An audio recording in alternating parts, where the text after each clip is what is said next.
विद्यार्थ्यांनो, सप्रेम नमस्कार. लक्षात घ्या, आपण जर जिल्हा मध्यवर्ती सहकारी बँक याकरिता जर फॉर्म भरला असेल तर परीक्षेतील महत्त्वपूर्ण टॉपिक बँकिंग अवेअरनेस यावर आधारित आपण आज 50 प्रश्न बघणार आहोत. व्हिडिओ काळजीपूर्वक बघा.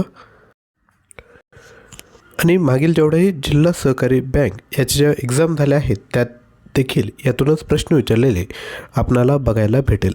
व्हिडिओला सुरुवात करा. सर्वात पहिला प्रश्न आहे, आर्थिक समावेशन फायनान्शियल इन्क्लुजन याचा मुख्य हेतू काय आहे? उद्योगांना परवडणारे कर्ज, बँकिंग सेवा सर्वसामान्यांपर्यंत पोहोचवणे, कर संकलन वाढवणे की परदेशी गुंतवणूक? जर आपल्याला उत्तर येत असेल तर आपण खाली कमेंट करू शकता. तर आर्थिक समावेशन याचा जो मुख्य हेतू आहे तो आहे ऑप्शन क्रमांक बी, बँकिंग सेवा सर्वसामान्यांपर्यंत पोहोचवणे. पुढील प्रश्न, RBI म्हणजेच रिझर्व्ह बँक ऑफ इंडियाकडून मॉनेटरी पॉलिसी किती वेळा जाहीर केली जाते?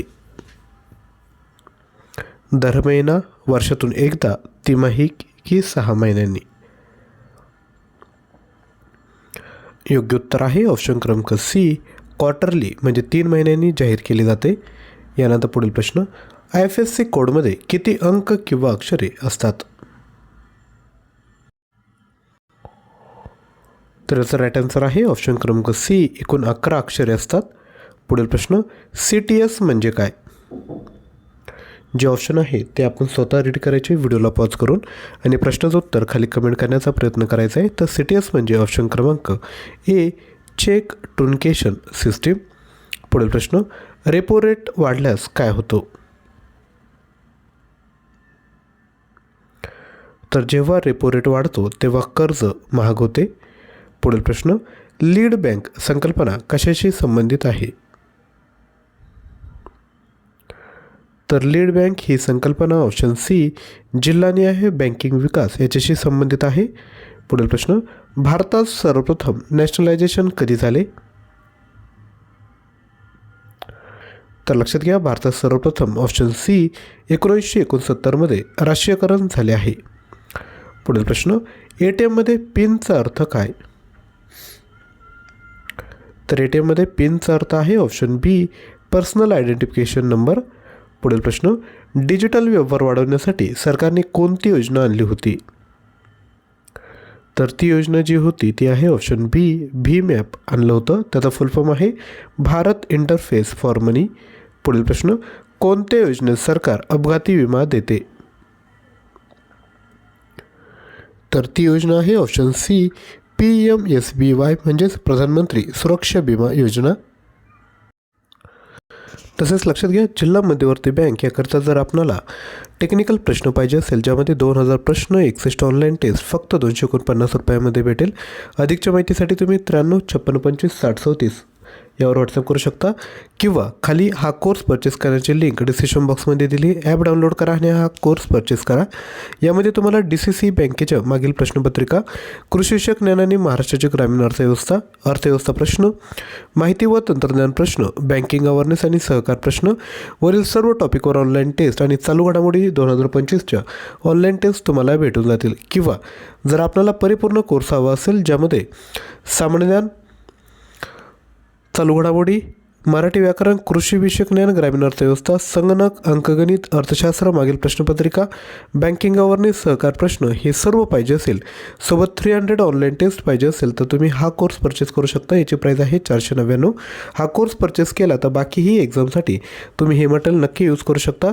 दोन्हीपैकी कोणताही कोर्स परचेस करायचा असेल तर लिंक डिस्क्रिप्शन बॉक्समध्ये दिली आहे.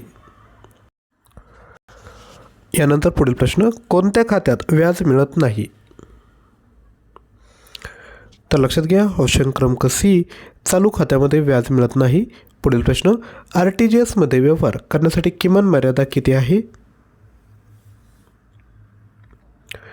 तर RTGS मध्ये व्यवहार करण्यासाठी किमान मर्यादा जी आहे ती आहे 2 लाख रुपयांची.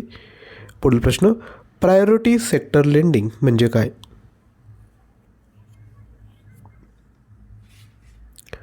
तर प्रायोरिटी सेक्टर लेंडिंग म्हणजेच ऑप्शन सी, कृषी, लघुउद्योग, शिक्षण अशा क्षेत्रांतील कर्ज. पुढील प्रश्न, स्विफ्ट कोडचा वापर कोणत्या व्यवहारात होतो? तर हा जो स्विफ्ट कोड आहे त्याचा वापर ऑप्शन सी, आंतरराष्ट्रीय व्यवहारासाठी होतो. पुढील प्रश्न EMI म्हणजे काय? तर EMI याचा फुल फॉर्म आहे इक्वल मंथली इन्स्टॉलमेंट. पुढील प्रश्न डिजिटल इंडिया मोहिमेत बँकिंग क्षेत्राचा काय सहभाग आहे?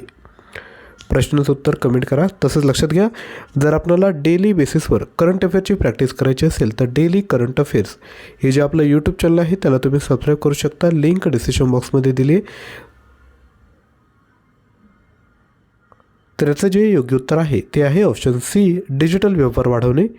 पुढील प्रश्न MSMEचे पूर्ण रूप काय आहे? तर MSMEचं फुल फॉर्म आहे micro small and medium enterprises.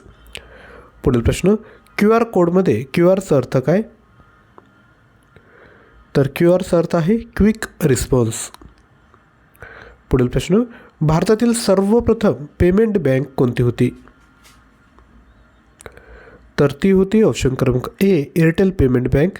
पुढील प्रश्न EPS प्रणालीमध्ये कोणती गोष्ट वापरली जाते?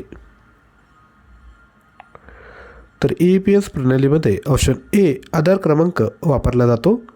पुढील प्रश्न UPI व्यवहार VPA म्हणजे काय?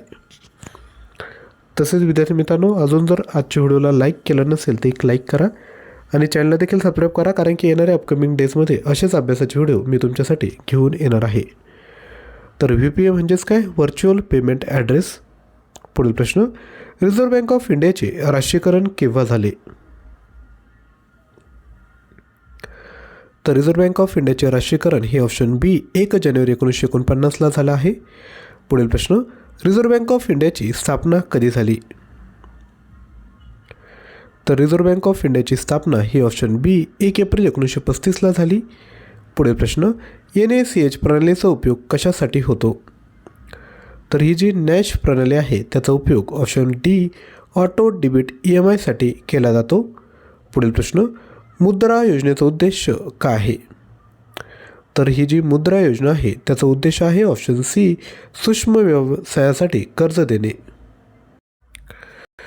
तर विद्यार्थी मित्रांनो, या टॉपिकवर अजून प्रश्न हवे असेल किंवा नवीन टॉपिकवर प्रश्न हवे असेल तर नक्की खाली कमेंट करा. जे आपलं यूट्यूब चॅनल आहे डेली करंट अफेअर त्याला देखील तुम्ही सबस्क्राईब करा आणि ज्यावर जे डेली बेसिसवर आपण शॉर्ट्स व्हिडिओ टाकले आहेत ते एकदा बघून घ्या, कारण की सामान्य ज्ञानमध्ये चालू घडामोडी हा टॉपिक अगदी महत्त्वाचा आहे. तुम्हाला कोणताही कोर्स परचेस करायचा असेल तर पहिल्यांदा ॲप्लिकेशन डाउनलोड करा आणि कोर्स परचेस करा.